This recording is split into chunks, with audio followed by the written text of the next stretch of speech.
मुझे याद सब है जरा जरा।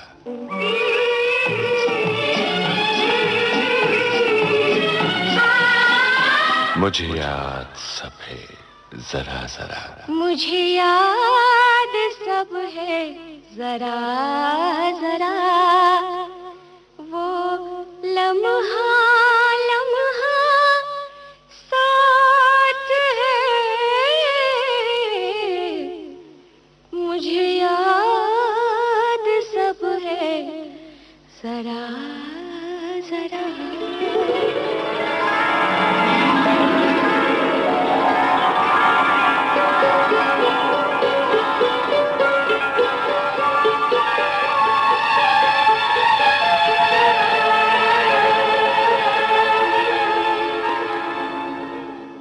दोस्तों नमस्कार। मुझे याद सब है जरा जरा। आज हमारे मेहमान हैं फिल्म जगत के वरिष्ठ गीतकार गुलशन बावरा। कमल जी, सबसे पहले तो आप मुझे ये बताइए कि आपने मेरे नाम के साथ ये जो वरिष्ठ वरिष्ठ मतलब वर्ड यूज किया है। जी हाँ। मेरा थोड़े से बाल सफेद हो गए हैं, इसलिए किया है। हालांकि मैं जैसे मेरा नाम आपने बोला है गुलशन बावरा, मैं दिखने में भी बावला लगता हूँ।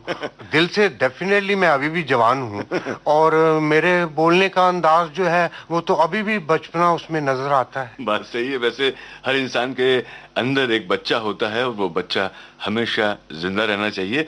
और आपके उसी बच्चे की उंगली पकड़ करके हम जाना चाहेंगे आपके बचपन के दिनों में। और ये तो बड़ी अच्छी बात है कि आप अपने आप को दिल से आज भी जवान समझते हैं। मैं हूँ, डेफिनेटली हूँ जी। इसीलिए तो मैं अभी भी जवान गीत लिखता हूँ। मेरे गीतों में जो धड़कन है वो एक 21 साल के आदमी की धड़कन है। वो मैं 60 साल में होकर भी सठियाया नहीं हूँ।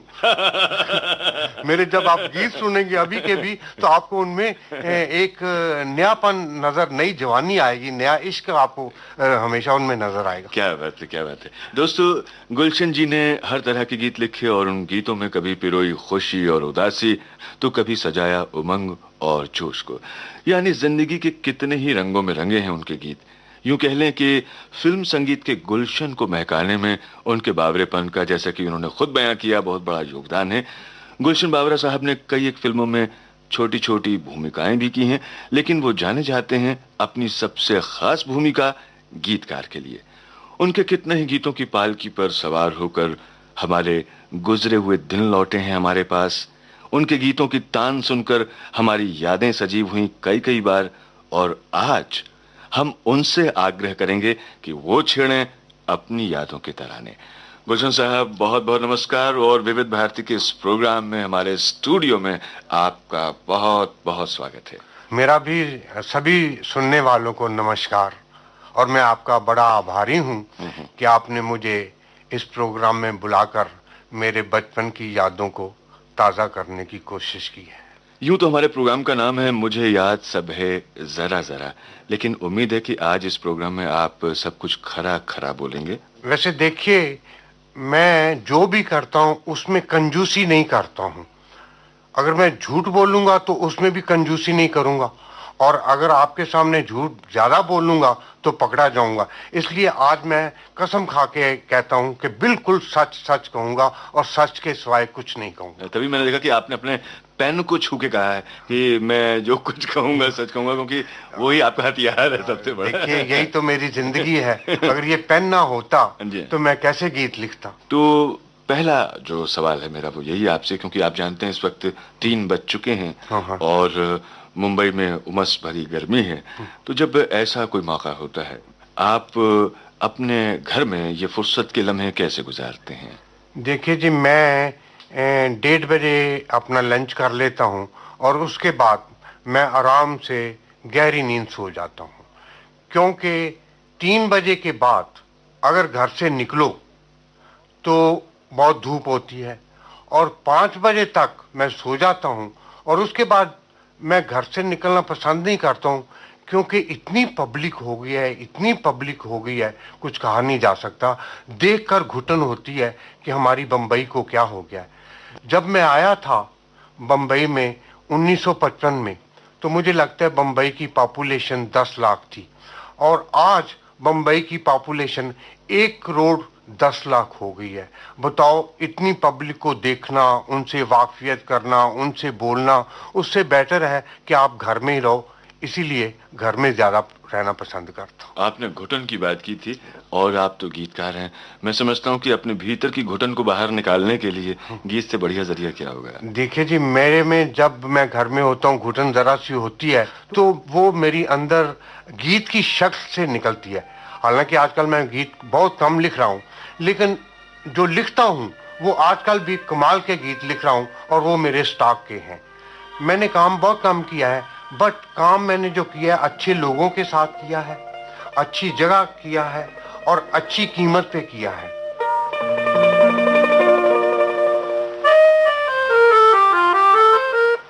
ये मौसम रंगीन समा, खैर जरा ओ जाने जा, तेरा मेरा मेरा तेरा प्यार है तो फिर कैसा शर्माना। ये मौसम रंगीन समा, खैर जरा ओ जाने जा, तेरा मेरा मेरा तेरा प्यार है तो फिर कैसा शर्माना। रुक तो मैं जाऊं जाने जा, मुझको है इनकार कहाँ, तेरा मेरा मेरा तेरा प्यार सनम ना बन जाए अफसाना।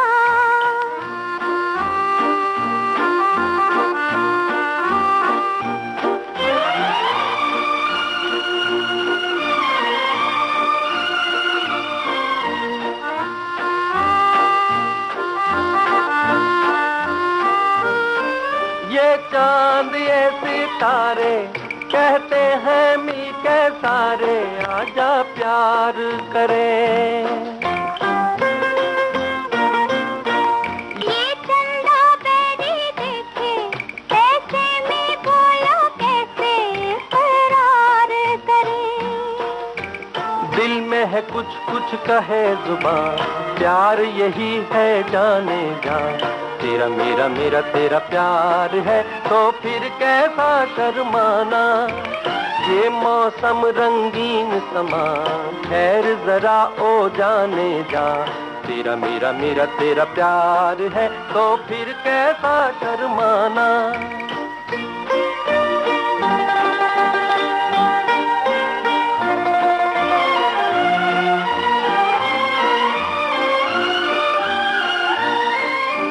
प्यार की लंबी राहें बाहों में डाले बाहें, कहीं दूर चले।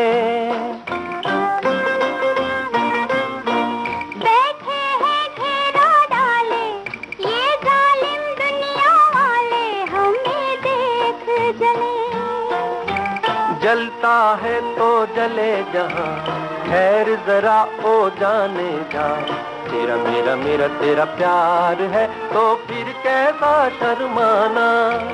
रुक तो मैं जाऊं जाने जा, मुझको है इनकार कहाँ, तेरा मेरा मेरा तेरा प्यार सनम ना बन जाए अफसाना।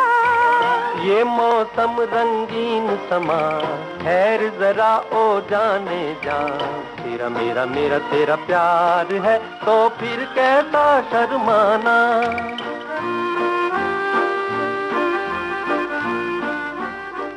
गुलशन साहब, ये तो बताइए कि गर्मी से तपते हुए दिन में कई बार मीठी यादें किसी ठंडे झोंके सा सुकून देती हैं।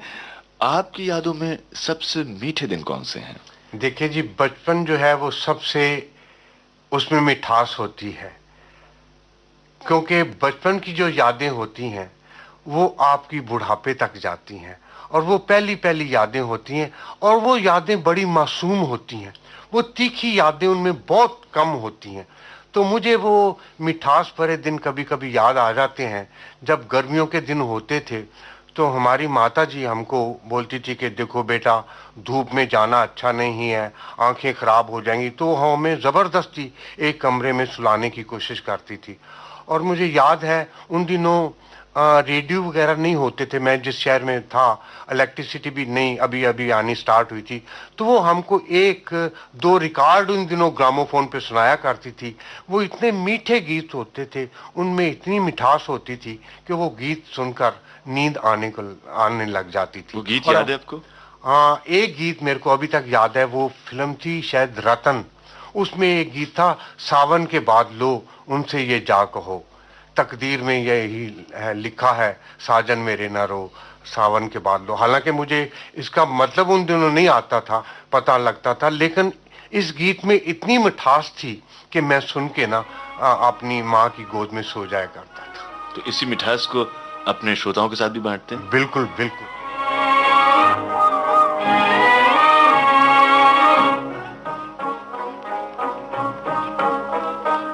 सावन के बाद लो उनसे ये जा कहो, सावन के बाद लो उनसे ये जा कहो, तकदीर में यही था साजन मेरे न रो, सावन के बाद लो।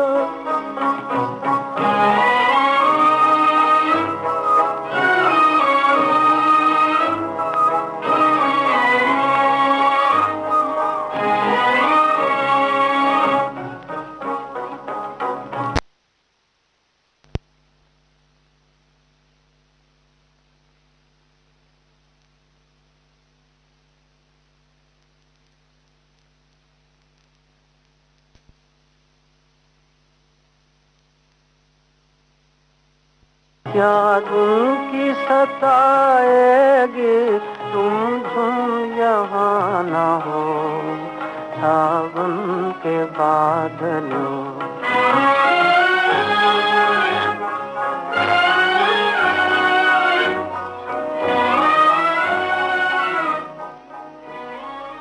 गुलशन साहब, आपने बचपन की बात छेड़ दी, माँ का भी जिक्र आया, उस गाने का भी जिक्र आया जिसकी तान माँ छेड़ करके आपको सुलाया करती थी।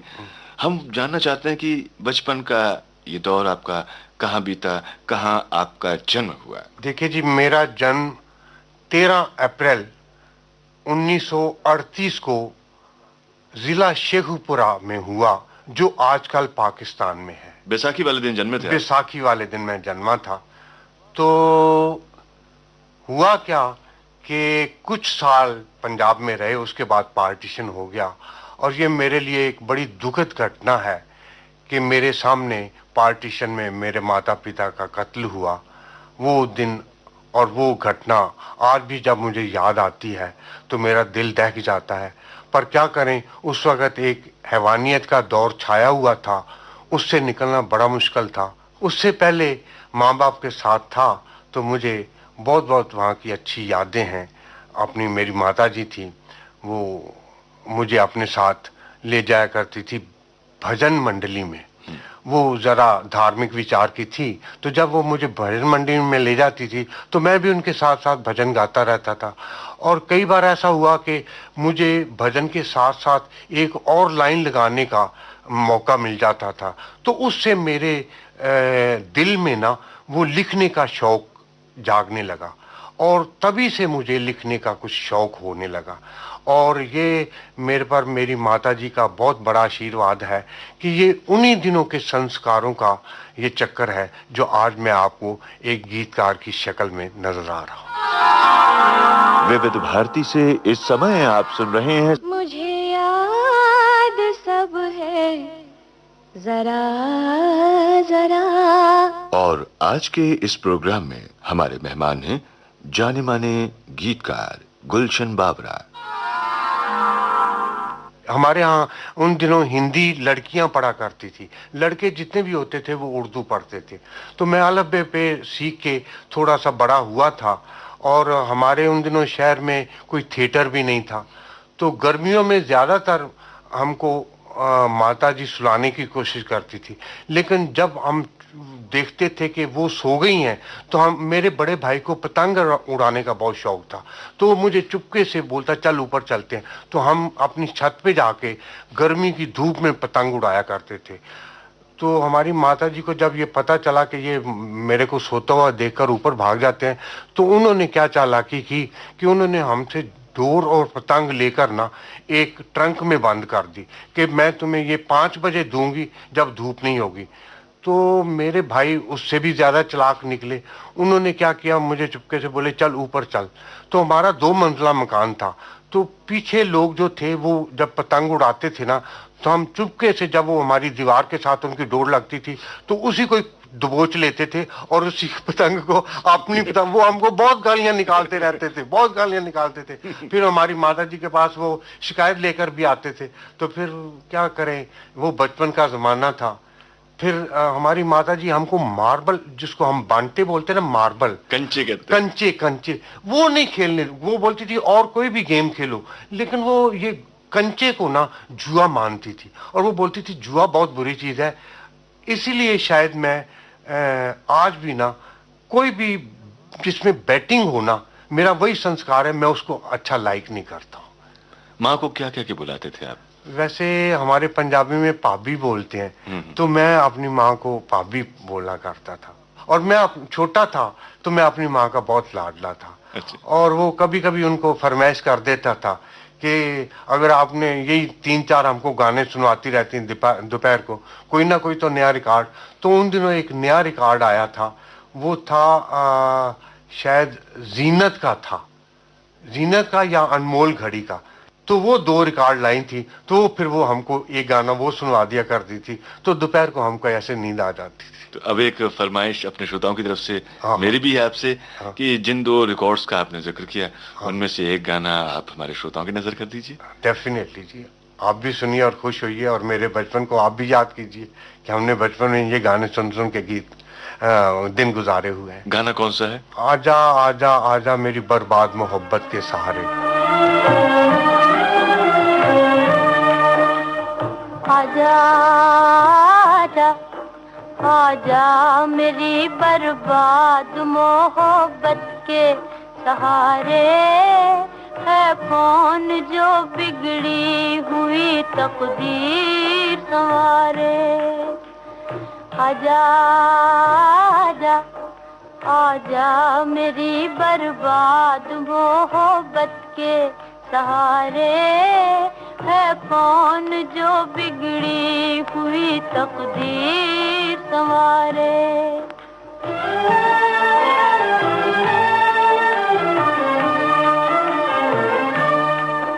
आए भी न थे खुश्क हुए आंखों में आंसू, आंखों में आंसू।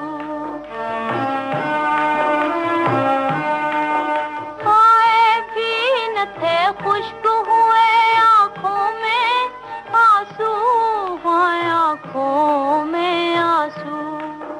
निकले भी न थे, लुट गए अरमान बेचारे, है कौन जो बिगड़ी हुई तकदीर संवारे।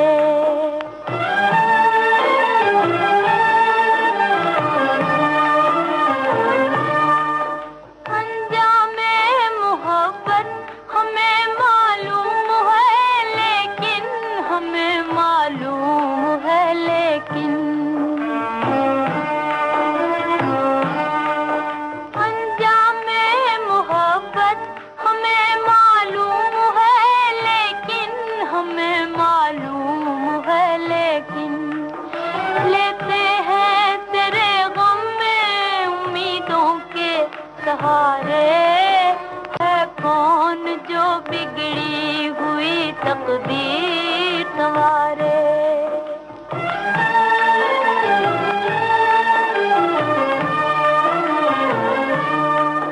था दिल को फकत तेरी मोहब्बत का सहारा, मोहब्बत का सहारा।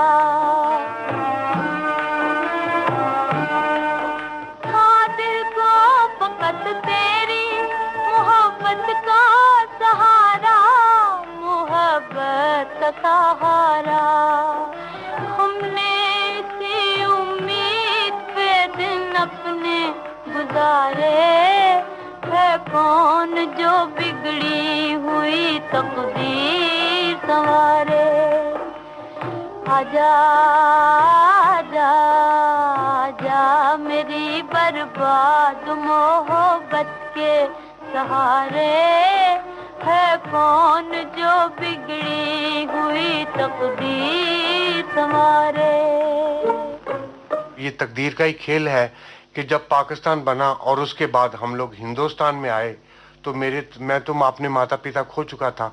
लकीली देखिए हमारी एक बहन है कौशल्या देवी जो जयपुर में रहती थी, और मेरे जीजा जी हैं सरदारी लाल खन्ना जो उन दिनों टेक्निकल ट्रेनिंग सेंटर के सुपरिंटेंडेंट थे, तो उन्होंने हमको पाला।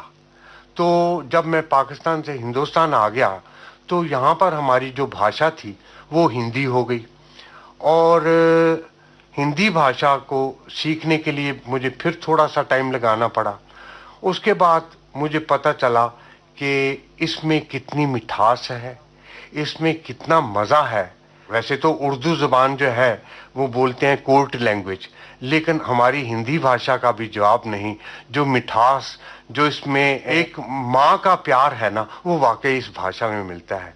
और इसलिए मैंने अपने कई गीतों में हिंदी के अच्छे अच्छे शब्द लगाने की कोशिश की है। जयपुर तो हम बाद में लौटेंगे, लेकिन अभी हम सरहद के उसी पार हैं, आपके बचपन के उन्हीं दिनों में।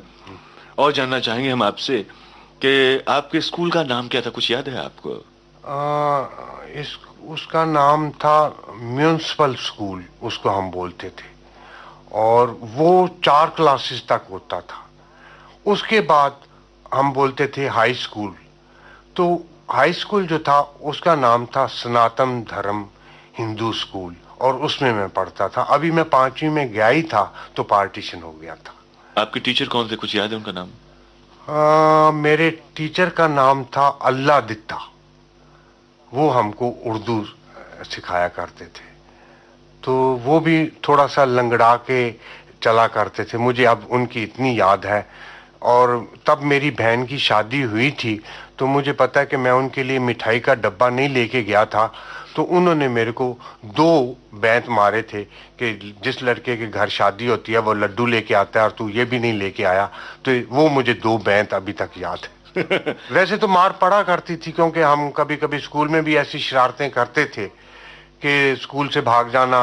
हमारे स्कूल के पास ही एक बहुत अच्छा गार्डन था, और वहाँ पर ये जो जिसको हम कैरी बोलते हैं ना, पंजाबी में उसको कच्ची अंबियां बोलते हैं, तो हम तोड़ के खाया करते थे, और उससे हमारा गला खराब हो जाता था। और घर वाले हमारे उस्ताद के पास जाकर शिकायत करते थे कि आप स्कूल में इनका पूरा इनकी देखभाल नहीं करते हैं और ये अंबियां खाते हैं, इसलिए इनके गले खराब हो जाते हैं। तो इसलिए भी मार पड़ती थी। वो दिन मुझे थोड़े थोड़े हाथ में नमक लेकर के, और वो नमक के साथ बहुत मजा आता था। और बचपन में कौन सी चीजें आपको पसंद थी, चूरन वगैरह? चूरन तो बहुत ही, वो हमारे स्कूल के बाहर ही एक भैया जी होते थे, वो खड़े होते थे और वो बेचते थे। हालांकि हमारे जो हेडमास्टर थे ना, उनका ये कहना था कि स्कूल के बाहर ये बिल्कुल नहीं होना चाहिए, चूरन नहीं बिकना चाहिए, ये लोगों के बच्चों के गलों को खराब करता है। लेकिन फिर भी हम चोरी चोरी चुपके चुपके कुछ नहीं किसी ना किसी तरीके से अपना वो चूरन खरीद लेते थे, और वो जरूर खाते थे। बड़ा मजा आता था, खट्टा खट्टा लगता था। गर्मी के दिनों में वो बर्फ का गोला भी बनाया जाता था। हाँ, वो भी, हालांकि हेडमास्टर साहब वो भी बोलते थे कि ये नहीं खाना, इससे भी गला खराब होता है। लेकिन क्या करें, बचपना था। जिन चीजों से बड़े रोकते थे उस तरफ जाने की तबीयत बहुत ज्यादा होती थी, और गोला भी हम डेली खाते थे। और उन दिनों मेरे को अच्छी तरह याद है कि हमको 2 पैसे मिलते थे, टका उसको बोलते, टका। तो 1 पैसे का हम चूरन खरीदते थे और 1 पैसे का वो गोला मिलता था, मीठा गोला। वो क्या तांबे का हुआ करता था सिक्का? नहीं, टका जो होता था वो थोड़ा सा पीतल का होता था, और पैसा जो होता था वो तांबे का होता था। और एक वो छेद वाला भी हुआ करता था। हाँ, वो एक छेद वाला भी पैसा होता था। वो मेरे ख्याल में पार्टीशन के बाद आया है, मुझे लगता है। हमारे यहाँ आना, दवानी, पैसा और पाई होते थे, तब पाई चलती थी। और रुपए में 16 आने हुआ करते थे। रुपए में 16 आने होते थे। रुपए की 4 चवन्नियां होती थी और 2 अठन्नियां होती थी। तभी तो वो कहावत ही बनी ना, 16 आने खरी बात। और आज हम भी आपसे 16 आने खरी बात सुनना चाह रहे हैं, और आप बता भी रहे हैं। बहरहाल तो बचपन की कुछ वो गलियां, अपने शहर की गलियां होती हैं जिसके बड़े चक्कर काटे होते हैं, मुझे एक बात याद आ रही है कि एक बार गर्मियों की छुट्टियों में मेरी माता जी ने मुझे, भाभी ने मुझे लाहौर भेज दिया। लाहौर में बुआ जी थी मेरी। तो मेरी लाइफ की जो पहली फिल्म है वो है मीरा। हालांकि मुझे कुछ याद नहीं है, वो मुझे ये फिल्म दिखाने ले गई थी। ये जब पाकिस्तान नहीं बना था, मीरा तब रिलीज हुई थी, और वो मेरी संभाल की पहली फिल्म है। जब वो अंधेरा हुआ ना, तो मैं थोड़ा सा घबरा गया था कि ये अंधेरे में क्या हो रहा है, क्योंकि हमने कभी सिनेमा देखा नहीं था। तो फिर मेरी वो बुआ जी थी, उन्होंने मेरे को ढारस दी कि अभी देखना रोशनी आ जाएगी। तो मैंने देखा पर्दे पर कुछ वो लफ्ज घूम रहे हैं, उसके बाद पर्दे पर वो आदमी आ गए, औरतें आ गईं, फिर वो नाच गाना होने लग गया, फिर भजन चलने लग गए। आज भी मुझे वो मेरे तासरात में बाकी है। और जब अपने तसव्वुरात में और या अपनी कल्पना में, ख्यालों में जो भी चीज होती है, उसको एक गीतकार उसको उतार देता है, अपने कलम के जरिए गीत में बदल देता है। और इस वक्त सबको ये भी बेचैनी है ना जानने की कि गुलशन बावरा साहब की पसंद के गीत कौन से? उन दिनों मुझे एक गीत बहुत पसंद था, वो था अंदाज का, झूम झूम के नाचो रे नाचो आ, गाओ खुशी के गीत। झूम झूम के नाचो आज, नाचो आज, गाओ खुशी के गीत हो, गाओ खुशी के गीत। आज किसी की हार हुई है, आज किसी की जीत हो, गाओ खुशी के गीत हो।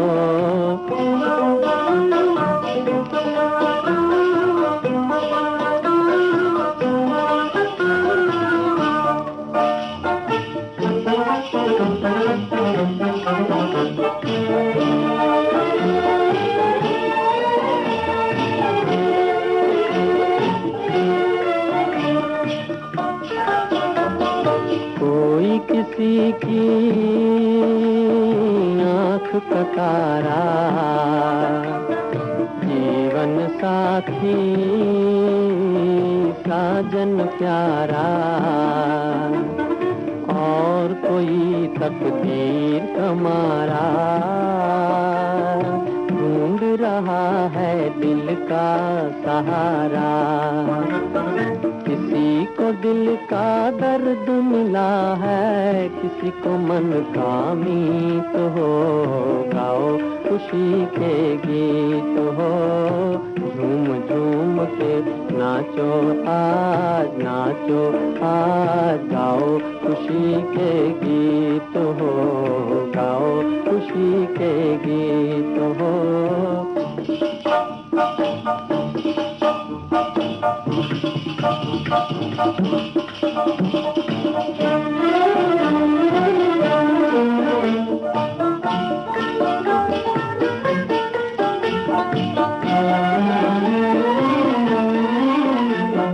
देखो तो कितना खुश है जमाना, दिल में उमंगे लपे तराना, दिल जो दुखे आंसू न बहाना,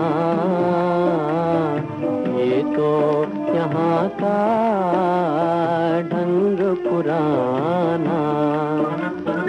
इसको मिटाना उसको बनाना, इस नगरी की रीत हो, गाओ खुशी के गीत हो। झूम झूम के नाचो आज, नाचो आज, गाओ खुशी के गीत हो, गाओ खुशी के गीत हो।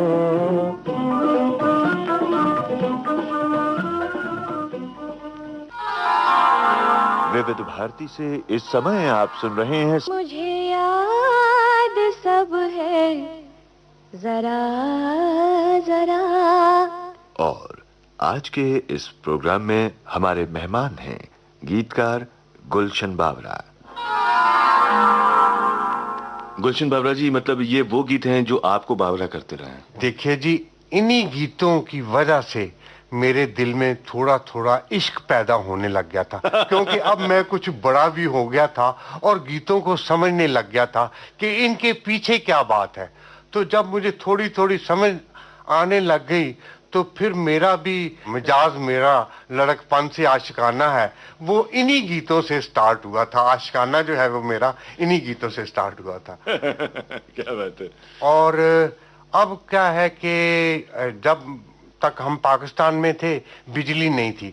अब क्योंकि हिंदुस्तान में जब हम आ गए तो वहाँ थे जहाँ पर बिजली थी और हमारे घर में रेडियो भी था। अब जो गर्मियों की छुट्टियां थी ना, वो बहुत अच्छी तरह घर में गुजर जाती थी, क्योंकि रेडियो बजता था, उस पे अच्छे अच्छे गाने सुनते थे। और मैंने जैसा आपको बोला, उन दिनों का म्यूजिक कुछ ऐसा था कि गाने सुनते थे तो नींद आ जाती थी। हालांकि म्यूजिक तो म्यूजिक ही है, संगीत तो संगीत ही है, पर आज का संगीत सुनकर, अगर कुंभकर्ण के बारे में बोला जाता है कि वो 6 महीने सोते थे और 6 महीने जागते थे। आज का संगीत सुनकर अगर कुंभकर्ण को भी सुनाया जाए तो वो शायद पहले वीक में ही उनकी नींद खुल जाए। वाह, वाह। अच्छा ये बताइए मुझे कि जहां पर आपका बचपन, मतलब पार्टीशन के पहले जहां बीता, वहां तो बिजली नहीं थी, और यहाँ आती बिजली के पंखे, जगमग जगमग करता हुआ घर, रेडियो चल रहा है। कैसा लगा आपको ये सब देख करके? देखिए जी, नई दुनिया में जब आदमी जाता है तो उसको नए नए अनुभव होते हैं।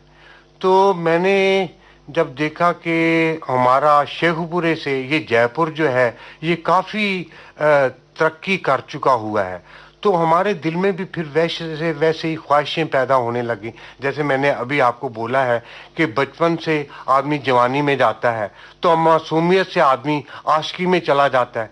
तो इसी टाइप से शेखपुरे में हम मासूम थे, तो जयपुर में आकर थोड़ी सी आशिकी आ गई मिजाज में, तो फिर थोड़ा सा इश्क विश्क होने लग गया। तो गर्मियों की छुट्टियों में यही सोचते थे कि शायद इधर चलो तो अच्छा कोई सूरत नजर आ जाए, उधर चलो तो शायद कोई अच्छी सूरत नजर आ जाए।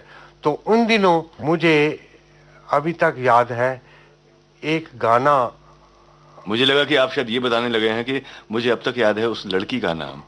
नहीं, उस लड़की का नाम तो मैं आपको बता दूं, उसने मेरे को कुछ वादा भी किया था, और मुझे अच्छी तरह याद है जब मुझे वो अपना वेडिंग कार्ड देने आई थी ना, तो काफी सालों बाद, तो तब मैंने एक मुखड़ा लिखा था, मेरा रकीब खुश नसीब जिसने तुझको पा लिया, मैं हूं कि जिसने प्यार में सब कुछ अपना लुटा लिया।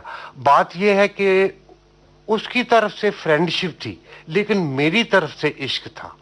तो उन दिनों का कुछ हालात मेरे ऐसे ही थे कि बस क्या बताऊं, अब बोलूंगा तो घर में बीवी भी है, अब तो पोल खुल जाएगी। और मैंने आपसे वादा किया कि मैं झूठ नहीं बोलूंगा।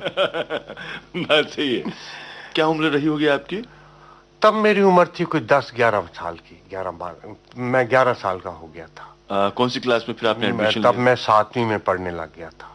उसके बाद मैं, मेरे भाई को, बनारसी दास मेहता जी हैं जिनको नौकरी मिल गई थी दिल्ली में, तो फिर मैं वहाँ चला गया। तो फिर 10वीं मैंने पंजाब मैट्रिक से वहीं मतलब की। और मुझे अच्छी तरह याद है कि हमारा जब फेयरवेल पार्टी थी तो उस पे उन्होंने, मुझे भी दोस्तों ने कहा तुम भी कुछ गाओ, तो मैंने दीदार का, एक फिल्म थी दीदार, उसका गीत गाया था। कौन सा? हुए हम जिनके लिए बर्बाद, वो चाहे हमको करे ना याद। कि एक लड़की थी, उससे उसका मतलब वो फ्रेंडशिप सोच रही थी, मैं इश्क सोचने लग गया, और जब हम जुदा हुए तो मैंने उसकी याद में ये गाना दीदार का गाया था।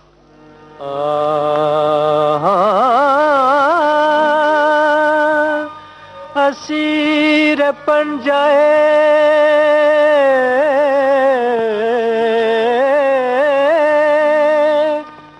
अहदे शबाब कर के मुझे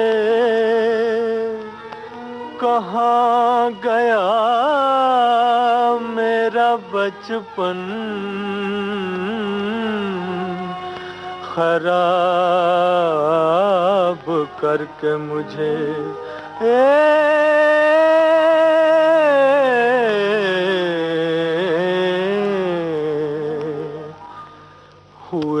हम जिनके लिए बर्बाद वो हमको चाहे करें ना याद जीवन भर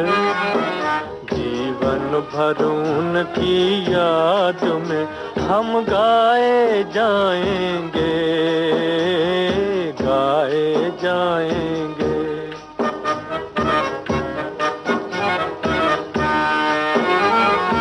एक जमाना था वो पल भर हमसे रहे ना दूर, हमसे रहे ना दूर। एक जमाना था वो पल भर हमसे रहे ना दूर, हमसे रहे ना दूर। एक जमाना ये के हुए हैं मिलने से मजबूर, मिलने से मजबूर। एक जमाना ये के हुए हैं मिलने से मजबूर, मिलने से मजबूर। वो गम से लाख रहें आजाद, सुने ना दर्द भरी फरियाद। अफसाना अफसाना हम तो प्यार का दोहराए जाएंगे, गाए जाएंगे।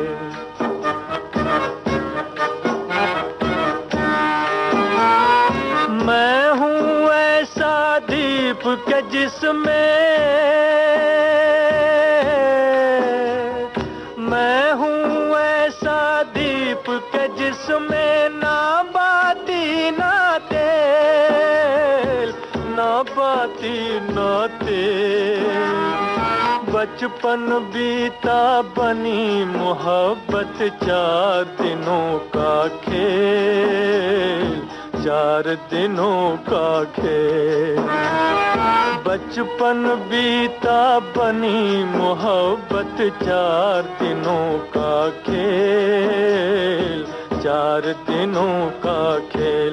रहे ये दिल का नगर आबाद, बसी है जिसमें किसी की याद। हम दिल को उनकी याद से बहलाए जाएंगे, गाए जाएंगे। हुए हम जिनके लिए बर्बाद वो हमको चाहे करें ना याद जीवन भर उनकी याद में हम गाए जाएंगे, गाए जाएंगे। घर में सिर्फ हम अकेले नहीं होते, अपने सगे भाई बहन तो होते ही, इसके अलावा भी चचेरे ममेरे भाई बहन होते हैं। घर में रौनक लगती है, तीज त्योहार आते हैं तो सब इकट्ठे होते हैं घर में। ऐसा माहौल कुछ याद आता है आपको, कोई यादगार मौका? देखिए, वो फिर थोड़ी सी मैं आपको पुरानी बातें याद करा दूं कि शेखुपुरा में तो हमारी पूरी रिश्तेदारी थी, चाचे ताए बहने भाई।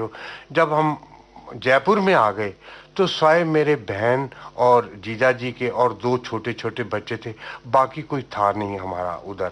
तो पड़ोस में ज़रूर हमको अच्छे पड़ोसी मिले हुए थे जो हमको बहुत अच्छा लाड करते थे, प्यार करते थे। और एक्चुअली मुझे जो गीत लिखने का कुछ जो उसमें मात्राएं होती हैं, क्या होता है, यूं होता है, तो वो मेरी गुरु थी, एक वेदवती देवी थी। उन्होंने मुझे कुछ मात्राएं, ये देखो ऐसे वजन होता है, ऐसे काफिया होता है। हालांकि काफिया वो उर्दू का वर्ड है, लेकिन वो मुझे बताती रहती थी। तो तब मेरे माइंड में थोड़ा थोड़ा दिल में ये हुआ कि शेरो शायरी में ये चीज़ें ज़रूर सामने रखनी पड़ती हैं, तब कोई गीत बनता है। अदरवाइज आप जो कुछ बोल दो वही गीत नहीं बन जाएगा। जो आजकल चल रहा है कि आजकल लोग बम्बास्टिक वर्ड 3-4 जुल्फें, उलझन, आंचल, दामन, आंखें, ये डाल देने से वो सोचते हैं कि गीत बन गया। बचपन में फिल्म के अलावा उसका भी जिक्र किया था आपने, कोई सर्कस देखा हो कभी, कोई मेले में गए हों? हाँ, सर्कस मैंने जयपुर में पहली बार देखा क्योंकि पाकिस्तान का तो मुझे याद नहीं है। सर्कस भी मैंने जयपुर में देखा, मेले भी जयपुर में देखे, और जयपुर के मेले तो कमाल के होते हैं। तीज का मेला, वो हमने तो कभी पंजाब में हाथी देखे नहीं थे, तो जब वो मैंने हाथियों पर वो राजे महाराजे के वेश में लोगों को देखा तो मुझे आश्चर्य हुआ कि ये क्या जानवर है और क्या मजा आता है इन मेलों में। लोग झूले झूलते थे, तो हम तो खैर मैं झूले में बैठने से थोड़ा डरता था, लेकिन देखकर बहुत मजा आता था। पहली बार हाथी मतलब आपने जयपुर में देखा? पहली बार मैंने हाथी जयपुर में देखा। अच्छा, रेलगाड़ी कब देखी आपने पहली बार? रेलगाड़ी तो मैंने पाकिस्तान में ही देख ली थी, क्योंकि जब हम आए थे तो लाहौर से अटारी तक हम मिलिट्री के ट्रक में आए थे, उसके बाद हम गाड़ी पे। और उन दिनों तो आप अगर देखें, कभी कभी आपको न्यूज रील में अगर नजर आए तो जानवरों की तरह आदमी छत पे भी बैठे हुए हैं, वो भीड़ होती थी। मैं अपने सभी रिश्तेदारों से बिछड़ गया था और मुझे पता ही नहीं था मेरे चाचा कहाँ हैं, मेरे ताए कहाँ हैं, मेरी बुआ कहाँ हैं। एक तो बच्चे थे और कुछ फिर आपस में कॉरेस्पॉन्डेंस रही नहीं, तो यूं लगता था कि जैसे हम इस पूरी दुनिया में तन्हा हो गए हैं। हालांकि हमारा खानदान जो था, शेख उबरा में सबसे बड़ा खानदान माना जाता था, लेकिन जब जयपुर में आए तो मुझे उन दिनों एक फिल्म लगी थी लाहौर, और वो भी पार्टीशन पर थी। और जब मैंने वो फिल्म देखी तो मैं रोया भी, और मुझे फिर पुरानी यादें आ गईं। और उसका मुझे ये गाना कभी नहीं भूलता, बहारें फिर भी आएंगी मगर हम तुम जुदा होंगे। और इसी गीत को सामने रख के मैंने सोच लिया कि जो हमसे जुदा हो गए हैं उनके लिए यही गीत है अच्छा, बहुत अच्छा गीत है। और ये गीत आप पब्लिक को, मेरे सुनने वालों को जरूर सुनवाइए। नजर से दूर जाने वाले दिल से दूर ना करना, मेरी आंखों को रोने पर कहीं मजबूर ना करना। बहारें फिर भी आएंगी मगर हम तुम जुदा होंगे, घटाएं फिर भी आएंगी मगर हम तुम जुदा होंगे, बहारें।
विविध भारती से इस समय आप सुन रहे हैं मुझे याद सब है जरा जरा।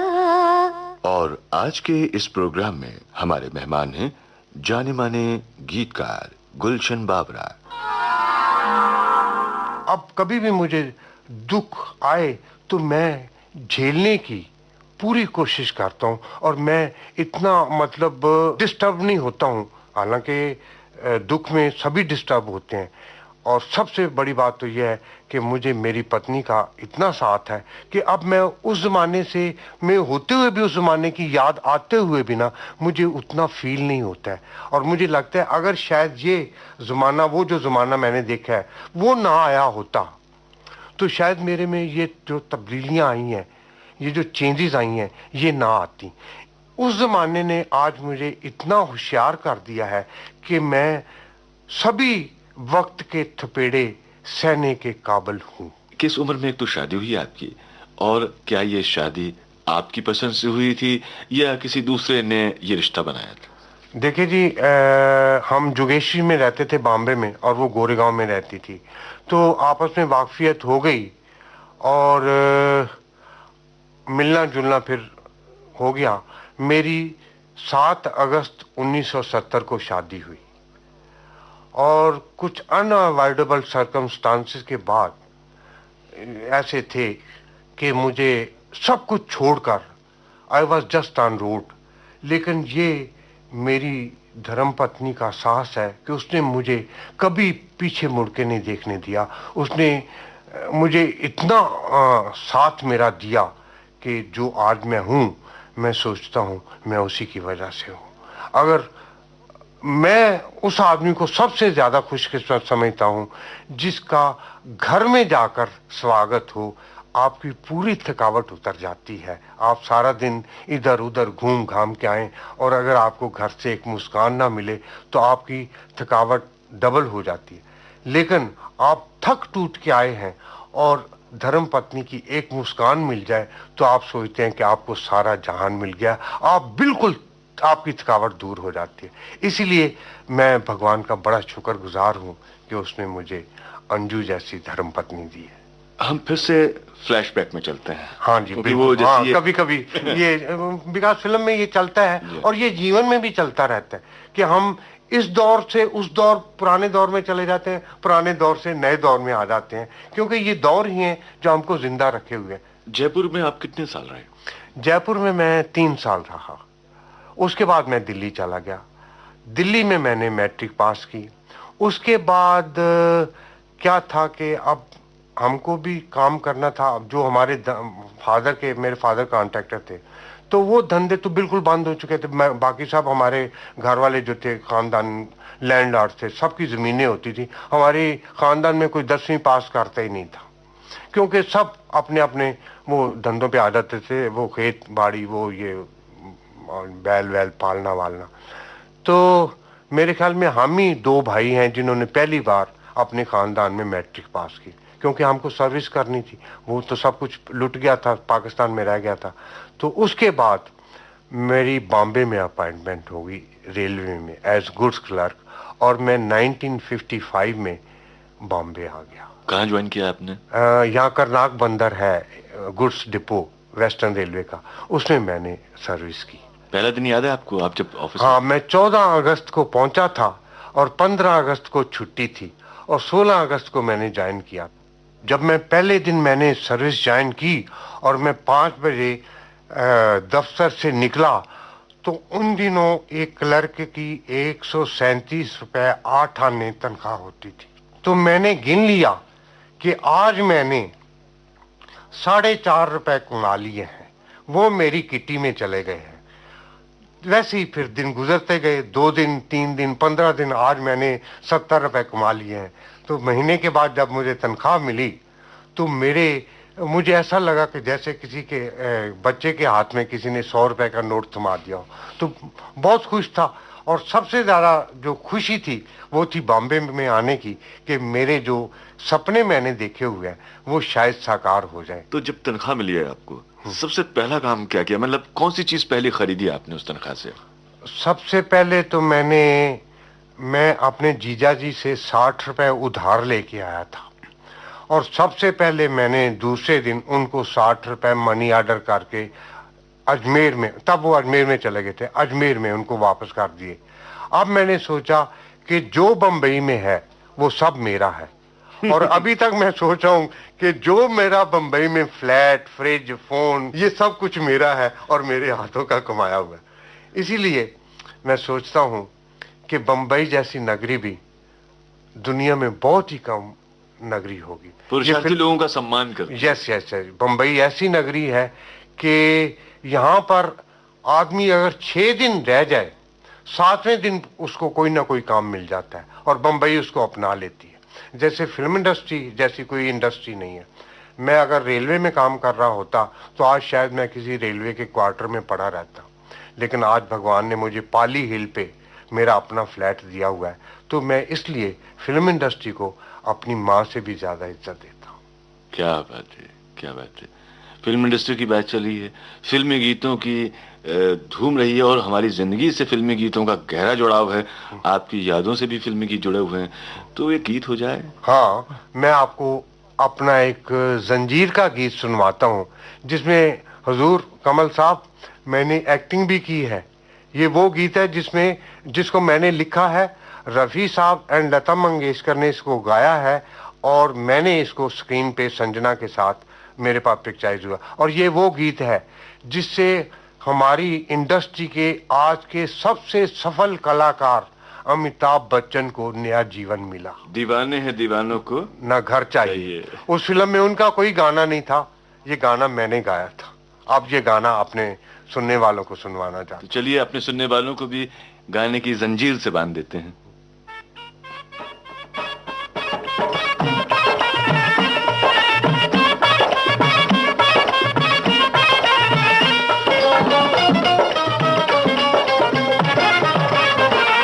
दीवाने हैं दीवानों को ना घर चाहिए ना दर चाहिए, मोहब्बत भरी एक नजर चाहिए, नजर चाहिए। जवानी में जवानी के सहारे हो जवा, मेरे मेहरबा मुझे तू ही तू, हम सफर चाहिए, हम सफर चाहिए। दीवाने हैं दीवानों को ना घर चाहिए ना दर चाहिए, मोहब्बत भरी एक नजर चाहिए, नजर चाहिए।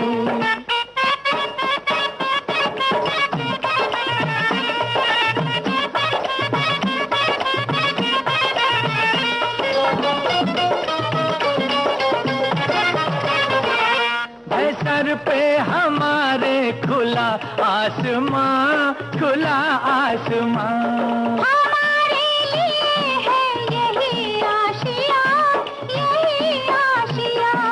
बिना प्यार के जिंदगी कुछ नहीं, बिना प्यार के जिंदगी कुछ नहीं।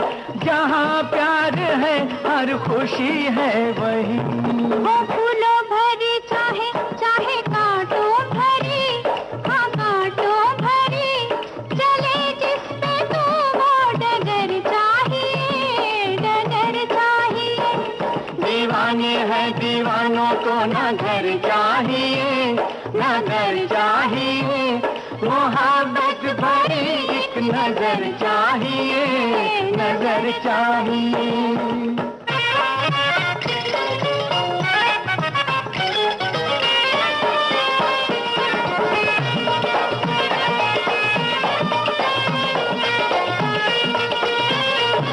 निगाहों में ऐसे इशारे हुए, इशारे हुए कि दिल ने कहा हम तुम्हारे हुए, तुम्हारे हुए। नजर बन गई है जुबां प्यार में, नजर बन गई है जुबां प्यार में। मजा आ गया जीत का हार में। मिलेगा वही मांगोगे जो दिलदार से, मगर प्यार से। दुआओं में अपनी असर चाहिए, असर चाहिए। दीवाने दीवाने हैं दीवानों को न घर चाहिए, न घर चाहिए, मोहब्बत भरी एक नजर चाहिए, नजर चाहिए।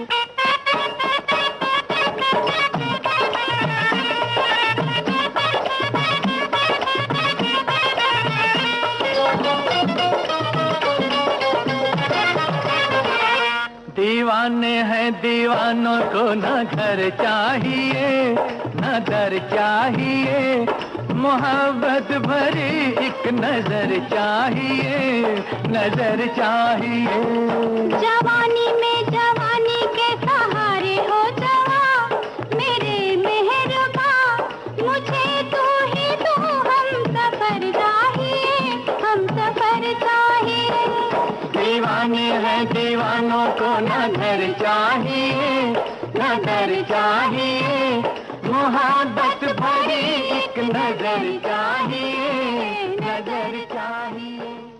गुलशन बाबरा जी, आपके जरिए हम आपकी कहानी सुना रहे थे अपने श्रोताओं को, मुझे याद सब है जरा जरा।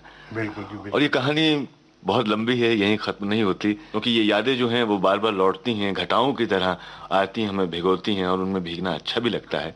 तो ऐसे हम फिर से इन यादों में भीगना चाहेंगे, इस कहानी को और आगे बढ़ाना चाहेंगे। किसी और दिन आपको फिर से अपने स्टूडियो में बुलाएंगे। और फिलहाल तो यही आपसे कहना चाहते हैं कि यहाँ आने के लिए, हमसे अपनी यादें बांटने के लिए बहुत बहुत शुक्रिया।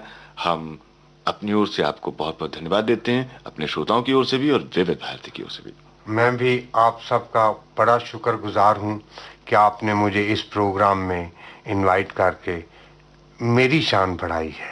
Thank you very much.